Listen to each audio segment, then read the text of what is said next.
Kada girdim Dievo žodį skaitant, aišku, mes negalim taip labai gerai įsiklausyti į visą turinį ir jį apimti, reikia būti labai atidiems, bet tai yra Dievo žodis. Na, Dievas kreipiasi į visus mus, čia susirinkusius į visus.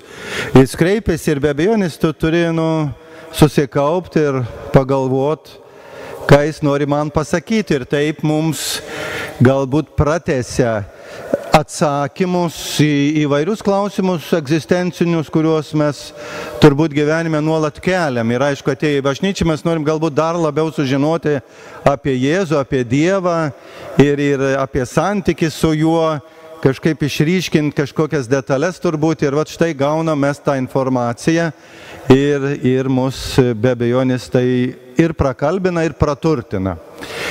Tai jūs girdėjote Evangeliją pakankamai ilgoką, bet jūs girdėjot, kad ten buvo tokie du stebuklai.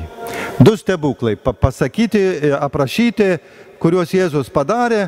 Ir žinot, kada klausais arba kada skaitai šitą tekstą ir galvoji, du stebuklai, jie taip persipynę. Kas čia bendro ir kaip visada sakau, kas čia aktualu ir pritaikoma man kasdienėme gyvenime. Ir gal dar kitas klausimas kyla, koks tas stebuklis svarbesnis, nes girdėjau mane viena moteris sirgo kraujo plūdžiu, taigi negalėjo sustabdyti kraujo. Ir buvo išgydyta ir mergaitė, buvo prikelta iš numirusiųjų. Na, aišku, kada mes girdim tos du pasakojimus, be abejonės prikelimas iš numirusių, kas be ko yra toks ypatingas ir svarbus stebuklas. Ir aišku, mes iškart jau dedam klaustuką, kaip čia iš tų numirusių galėjo viešpats Jėzus prikelti ir ar tai buvo, ar panašiai. Bet žinot, tekstas visada, šventajame rašte jis turi tokias, kaip ir nekartą esu paminėjęs, platesnės prasmes. Mes kada girdim mane šitą pasakojimą ir galvojam, moteris, kraujoplūdžiu sergant, moteris, taip, ir čia mergaitė, taip. Eina kalba apie mergaitę, apie moteris ir visą kitą. Nieko panašaus. Jis yra tekstas žymiai platesnis ir pritaikomas mums visiems. Bet kaip? Aišku, čia mes turim pasižiūrėti ir įsiklausyti, bet kas sieja tuos du tekstus? Kas juos sieja?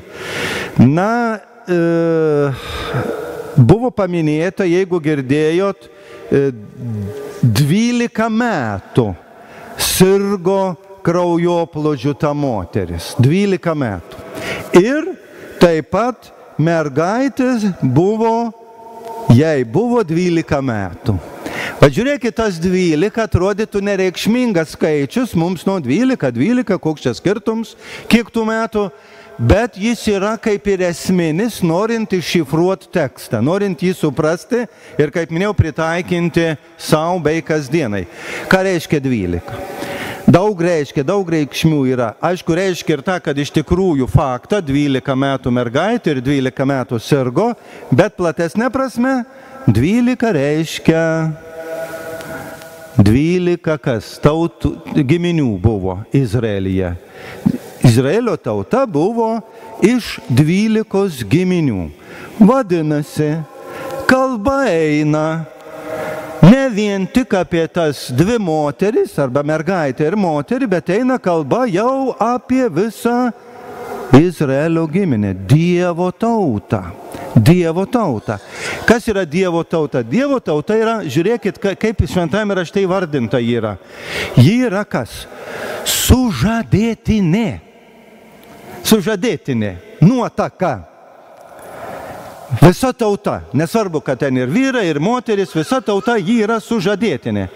Ir kadangi mes irgi esam Dievo tauta, irgi esam sužadėtinė.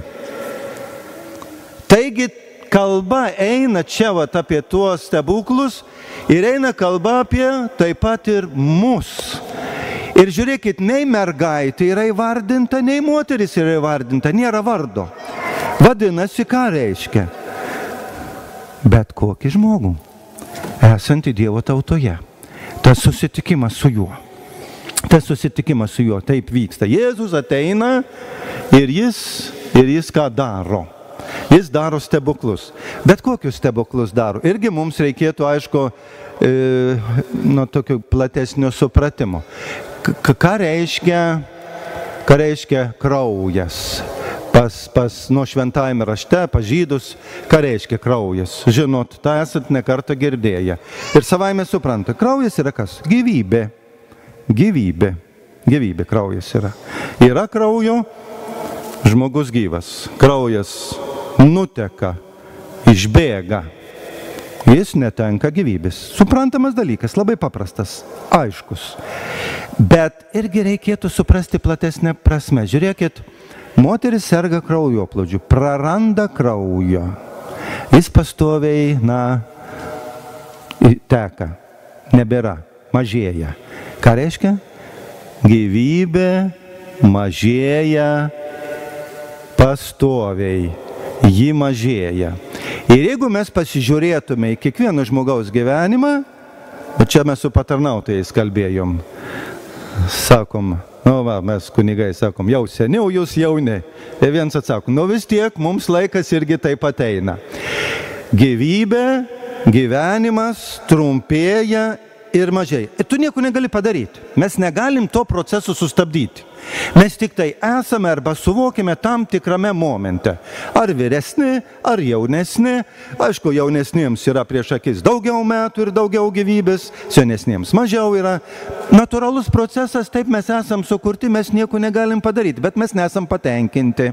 Ne vienas. Mes norim, kad tas kraujas neišbėgtų, kad gyvybę turėtume, kad ji būtų. Kiekvienas norim, bet kada mes tai pradedam kalbėti, mums sako, kvailos kalbos, tu nesustabdysi. Žinot, ir čia pasakė, sako, iškentėjo nuo daugelio gydytojų, buvo išleidusi viską. Iš tiesų, žiūrėkit, aprašo mūsų paprasčiausią situaciją, kada susirgam, kada mūsų gyvybė pavojui, kur bėgam pas daktarus, gydytis, greitai žiūrėti, sumokam, kas reikalinga ir kad tik tai ilgiau gyventum. Bet nieko negali padaryti. Tam tikrų momentų, aišku, jie sustabdo ligą, išgydo, bet vis tiek tas kraujas teka, gyvybė pamažu mažėja kiekvienam iš mūsų ir be abejonės ateina mirtis, kadangi išteka visas kraujas, viskas, gyvybė pasibaigia. O štai koks yra pasakojimas. Ir ką? Ir pasakojimai, įsivaizduojat, šiandien ir pateikti yra labai aiškiai. Moteris arba tauta, arba kiekvienas iš mūsų šitą gyvenimišką arba egzistencinę problemą mes suprantame.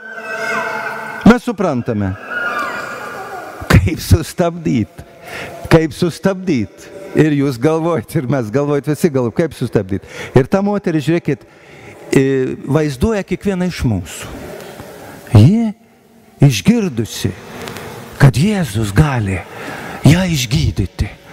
Būtent sustabdyti kraujo nutekėjimą, būtent suteikti gyvybę, visokiom pastangom stengiasi prie jo prisiartinti.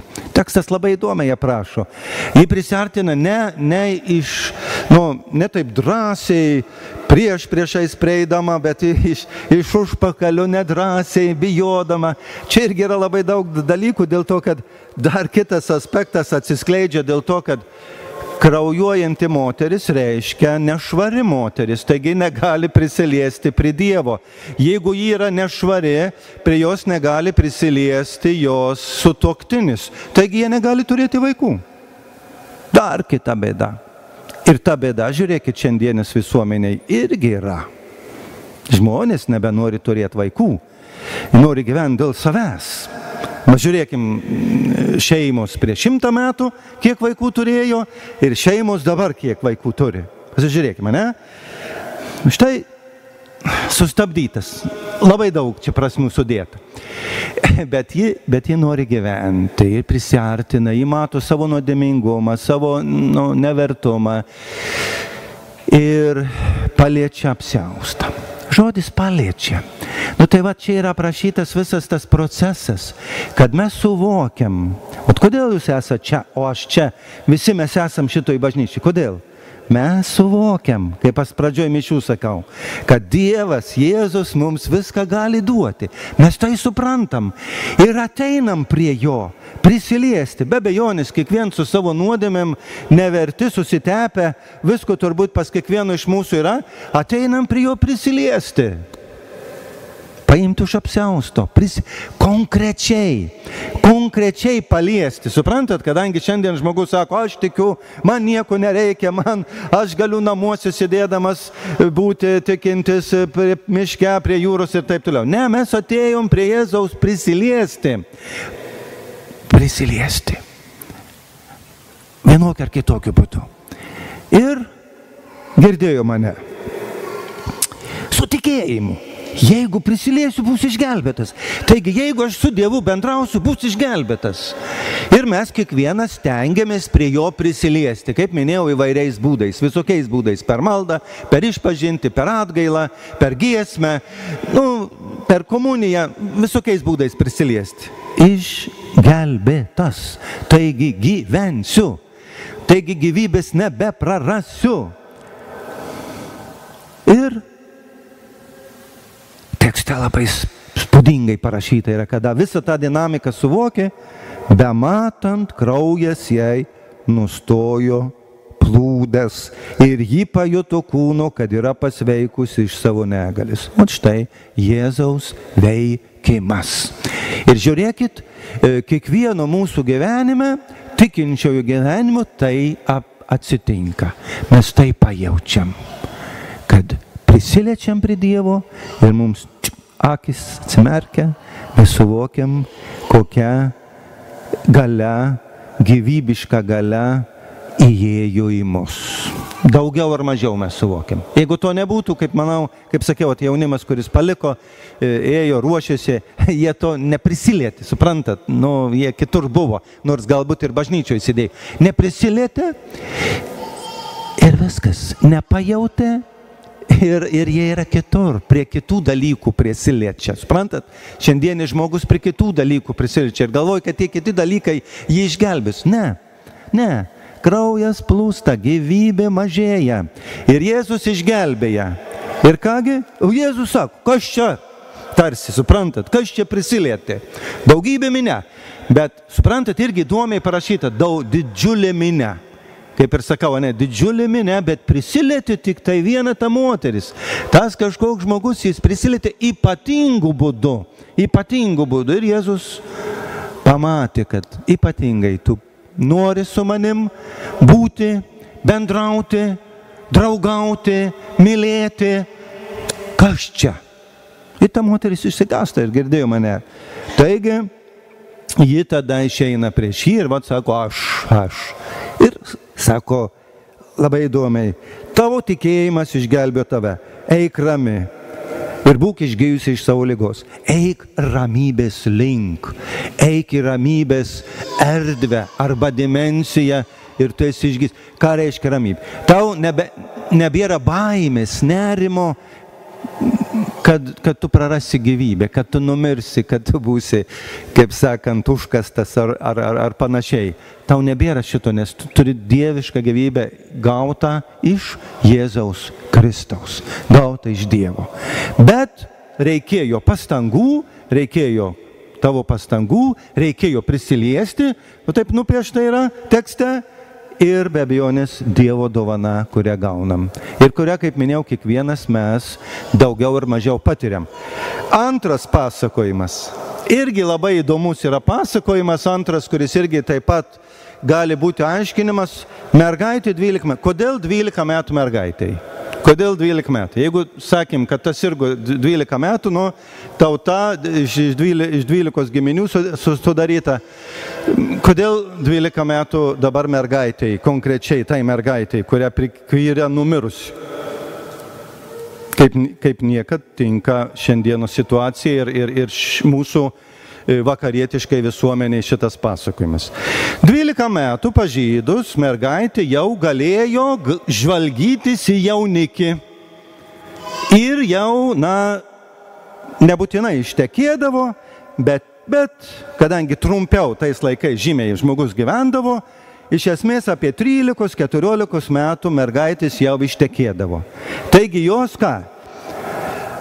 Žiūrėkit, reikia ištekėti, O štai mergaitė yra mirusi. Tai ką reiškia? Nu va, moteris, kas yra?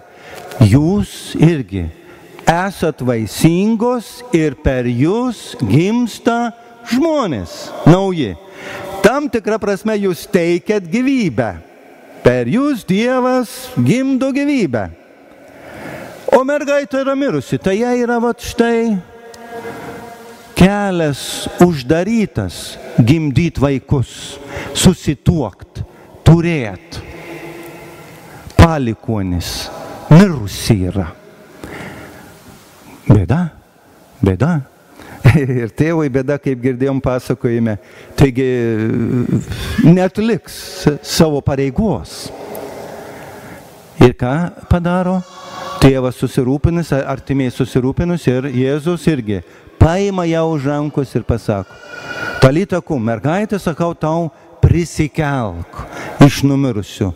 Prisikelk ir atlik tai, kas tau yra Dievo pavesta. Jeigu šiandieniniai visuomeniai žvelgia mane į šeimas, į merginas, į moteris, gyvena vieni, nekuria šeimų, nenori vaikų, nori gyventi dėl savęs, arba, kaip minėjau, nedaug vaikų te turi šeimose, uždaro ir apsisprendžia, tarsi numirti. Uždaro galimybę žmonėms ateiti į pasaulį. Į tokią visuomenę negali išsilaikyti, mes aišku tą labai aiškiai suprantam. Ji negali gyventi. Ir reikia rūpintis tokiais žmonėmis. Reikia prašyti, kad Dievas prie jų prisiartintų, žiūrėkit, paimtų už rankos, pakeltų ir sakytų: Talita kum, mergaitė, sakau tau, kelkis, prisikelk ir gyvenk, ir būk vaisinga, ir turėk vaikų, ir džiaukis gyvenimu, nes Dievas duoda tau gyvenimą, kad tu gyventum ir tą gyvenimą dalintum arba pratęstum. Tokia yra žmogaus paskirtis. Tokia yra žmogaus paskirtis. Ir kada šiandien žmonės kažkaip kitaip interpretuoja, jie yra tarsi numirę. Yra tarsi numirę. Ir niekas negali pakeisti. Vien tik ta Jėzus gali prikelti iš numirusių. Štai irgi įsivaizduojat, koks yra tikėjimas.